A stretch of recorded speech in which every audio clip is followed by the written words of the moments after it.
हमने कई ऐसे सर्जिकल स्ट्राइक देखे हैं जिसमें हमारी इंडियन आर्मी ने ऐसे ऐसे कारनामे किए हैं जो वाकई काबिल तारीफ है। शत्रु के बीच जाके उनको हराकर वापस आना सबसे मुश्किल युद्ध नीतियों में से एक है। आज हम भारत की पहली सर्जिकल स्ट्राइक के बारे में जानेंगे जो छत्रपति शिवाजी महाराज ने शाइस्ते खान पर की थी। तब छत्रपति शिवाजी महाराज सिर्फ 400 मावड़ों को लेकर शाइस्ते खान की 1 लाख की फौज में घुस गए और शाइस्ते खान पर हमला करके सही सलामत वापस लौटे थे। पहले हम शाइस्ते खान की सेना के बारे में जानेंगे जो उसने लाल महल पुणे पर तैनात की थी। पहले कोणार्क किले के पास जसवंत सिंह राजपूत की 10,000 की सेना, वो भी हथियारों के साथ। आगे कातरस पर हर पल पहरा देने वाले सैनिक हमेशा तैनात रहते थे और उनके पास हमेशा बंदूक रहा करती थी और छोटी तोपी भी हुआ करती थी। उस समय छत्रपति शिवाजी महाराज सिंहगढ़ पर थे और उस समय सिंहगढ़ से लाल महल जाने के लिए कातरस का रास्ता ही एकमेव मार्ग था। लाल महल के प्रवेश द्वार पर 5-10 सैनिक बंदूक ताने खड़े रहते थे और लाल महल के अंदर भी 50-100 सैनिक हर वक्त तलवार भाला लेके पहरा देते थे।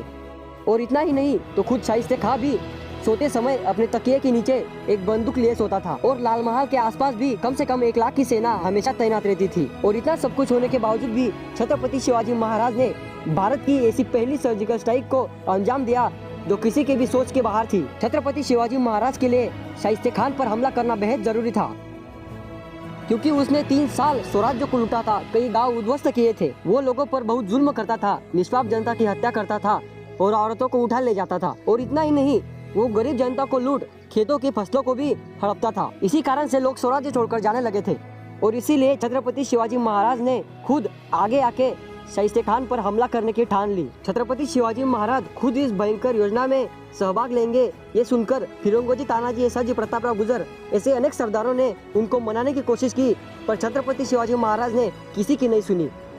एक निडर साहसी और वीर राजा का अगर उदाहरण किया जाए तो छत्रपति शिवाजी महाराज से ही शुरुआत हो। फिर एक ऐसी योजना आकी गई कि जो दुश्मन के घर में घुसकर उसे मारकर जिंदा वापस लौट सके, और उस योजना को आज हम कहते हैं सर्जिकल स्ट्राइक। इस सर्जिकल स्ट्राइक में छत्रपति शिवाजी महाराज को सबसे ज्यादा मदद हुई उनके गुप्तचर खाते की, जिसको बहिर्जी नायक लीड करते थे। उन्होंने शत्रु के बीच कम से कम 8-10 महीने रहकर सारी जानकारी निकाल ली थी और जितनी जानकारी लाल महल की खुद शाइस्ते खान के पास भी नहीं थी उतनी अब छत्रपति शिवाजी महाराज के पास आ चुकी थी। छत्रपति शिवाजी महाराज सिर्फ 400 मराठा मावड़ों को लेकर अलग अलग रास्तों से पुणे में घुसने वाले थे। उन्होंने इस सर्जिकल स्ट्राइक की सारी प्लानिंग सिंहगढ़ पर की। उनको 400 मावड़ों को लेकर 10-20 के टुकड़ों में पुणे में घुसना था और 5 अप्रैल 1663 की रात को हमला करने के लिए सब तैयार हुए। उस दिन रमजान महीने का 7वां दिन था। इसी कारण से लाल महल के सभी सैनिक उपवास करके थक चुके थे और खुद शाइस्ते खां भी दिन भर उपवास करने के बाद गहरी नींद में सो रहा था।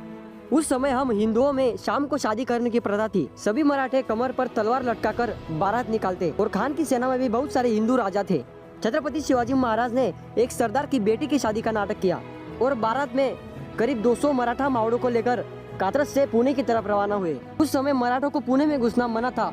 उनको पुणे में आने के लिए विशिष्ट परवानगी पत्र देना पड़ता था और छत्रपति शिवाजी महाराज ने 2 दिन पहले ही वो परवाना निकाल लिया था और इस युक्ति से करीब 200 मावड़े कमर पर तलवार लटकाते हुए पुणे में घुसे और बाकी के 300 मावड़े 10-10 के टुकड़ों में मुगलों का भेष बदलकर पुणे में घुसे। उस समय छत्रपति शिवाजी महाराज के मावड़े ऐसा भेष बदलते थे कि उनको पहचानना किसी की भी बस की बात नहीं थी। इसी कारण से वो 10-10 के टुकड़े में गए हुए मावड़े किसी को पहचान में नहीं आए। उस दिन करीब 400 मावड़े पुणे में घुसे। हर टुकड़ी को अपने अपने काम दे गए थे और एक कोडवर्ड भी होता था जो सिर्फ मराठी ही जानते थे और कहाँ छुपना है, कहाँ से हमला करना है, ये पहले ही निश्चित था। इतना सब कुछ होकर भी छत्रपति शिवाजी महाराज ने 50-100 मावड़ियों की टुकड़ी पुणे के बाहर कातरस के पास खड़ी की थी, वो भी 100-200 बेलों के साथ, और बेलों के सींगों को विशिष्ट प्रकार का कपड़ा भी लगाया था। इसकी वजह यह थी कि जब छत्रपति शिवाजी महाराज सर्जिकल स्ट्राइक करके वापस लौटे तब उनका पीछा तो होना ही था, इसीलिए वो बेलों को विशिष्ट दिशा में दौड़ाकर खुद कातरस के रास्ते ही वापस जाने वाले थे। अब सबसे बड़ी बात थी कि छत्रपति शिवाजी महाराज खुद लाल महल में कैसे प्रवेश किए। इस वीडियो का पार्ट 2 देखने के लिए चैनल को सब्सक्राइब जरूर करें और कमेंट में जय शिवराय लिखिए। और ऐसे और इंटरेस्टिंग वीडियोस के लिए हमारे दूसरे चैनल को भी सब्सक्राइब करें जिसका लिंक डिस्क्रिप्शन में है। ऐसे महान राजा को हमारा शत शत नमन। जय शिवराय।